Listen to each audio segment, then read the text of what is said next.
का नेता। नगर निगम के चुनाव पास आने वाले थे।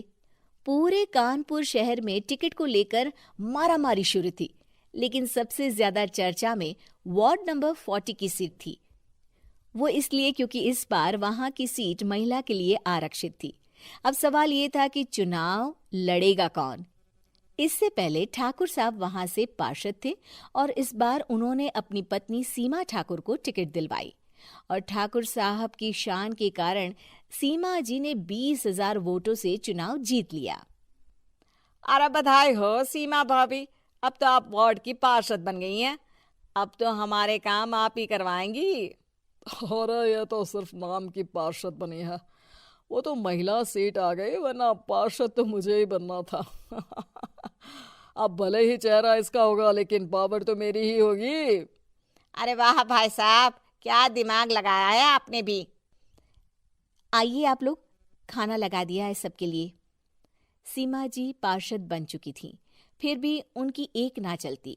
सारे काम ठाकुर साहब खुद ही संभाल लेते और जहां जरूरत पड़ती वहां सीमा जी का अंगूठा लगवा लेते।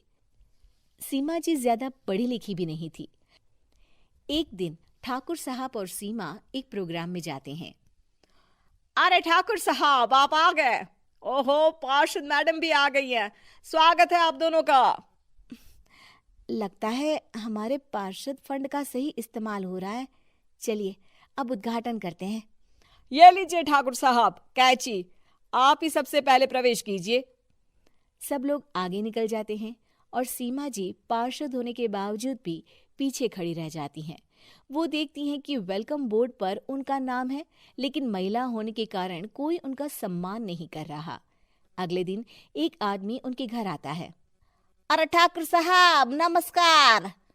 कल ना हम नोटिस किए कि हमारा घर तो अवैध है और नगर निगम वाले उसे तोड़ने आ रहे हैं। अरे कुछ कीजिए ना ठाकुर साहब। देखो भाई, मैं तो ज्यादा कुछ कर नहीं सकता, पर अगर तुम सबकी जेब गर्म कर दो तो कुछ हो सकता है।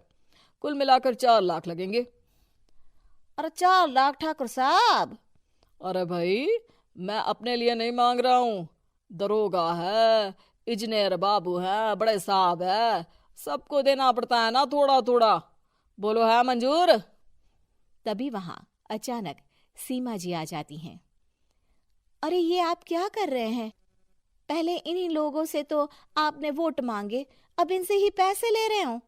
अरे चुप रहो तुम, तुम्हारा काम है सिर्फ अंगूठा लगाना, तुम वही किया करो।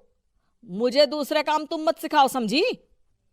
और तुम ना जाओ, अब पैसे लेकर आओ, वरना जेसीबी किसी भी वक्त आती होगी। सब कुछ ऐसे ही चलते रहता है। एक दिन सीमा जी और ठाकुर साहब को एक लोकल मीटिंग में बुलाया जाता है। वहां पर कई और अधिकारी लोग भी मौजूद रहते हैं। अब मैं चाहूंगा कि ठाकुर साहब हमारे बीच 2 शब्द कहें।